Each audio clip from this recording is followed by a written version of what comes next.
அங்கே முருகன் மாநாடு நடந்துச்சு, பாஜக மாநாடு தான் நடந்துச்சு.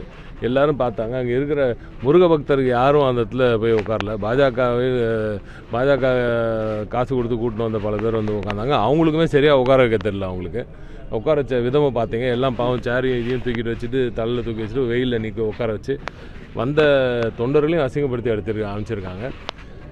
திராவிட மாடல் ஆட்சியில், திமுக ஆட்சியில் 3000 குடமுழுக்குகள் செய்திருக்கிறார் எங்கள் முதலமைச்சர் அவர்கள். அதில் எத்தனை முருகன் கோயில், எத்தனை மற்ற கோயில்கள்லாம் இருக்குன்னு தெரியும். ஆனால் இதே எதிரில் இருக்கும் இந்த பாஜகவினர் இந்த முருகன் மாநாடு என்ற போர்வையில் அவர்கள் நடத்துகிறார்கள் இந்த கூற்று. அவர்களின் இல்லங்களில் எத்தனை இடத்துல முருகன் இருக்கிறார் என்பதை நீங்கள் பார்த்துருப்பீங்க. எத்தனை இடத்துல அவங்க வந்து சும்மா இது ஃப்ளெக்ஸ் பேனர் அடித்து கும்பிட்றதும், அட்டையில் செய்யப்பட்ட வேலெல்லாம் வச்சு கும்பிட்ற மாதிரி நடிக்கிறதும், இதெல்லாம் மக்கள்லாம் பார்த்துட்டு தான் இருக்காங்க.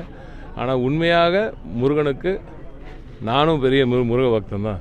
நான் தொடர்ந்து திருச்செந்தூர் போகிறவன் தான். அண்ணா பெயரில் கட்சியை நடத்தும் சிலர் இன்று அதே மாநாட்டில் உட்காந்து, நீங்கள் கேட்டிங்களே அண்ணன் மற்றதுக்கெல்லாம் பொங்கினார, அங்கே உட்காந்து பெரியாரையும் அண்ணாவையும் கொச்சப்படுத்துகிறாங்களே, அதை பார்த்துட்டு எப்படின்னா உன்னால் சும்மா உட்கார முடியுது? இந்த கேள்வி நான் கேட்டேன்னு போய் கேளுங்க அவரை.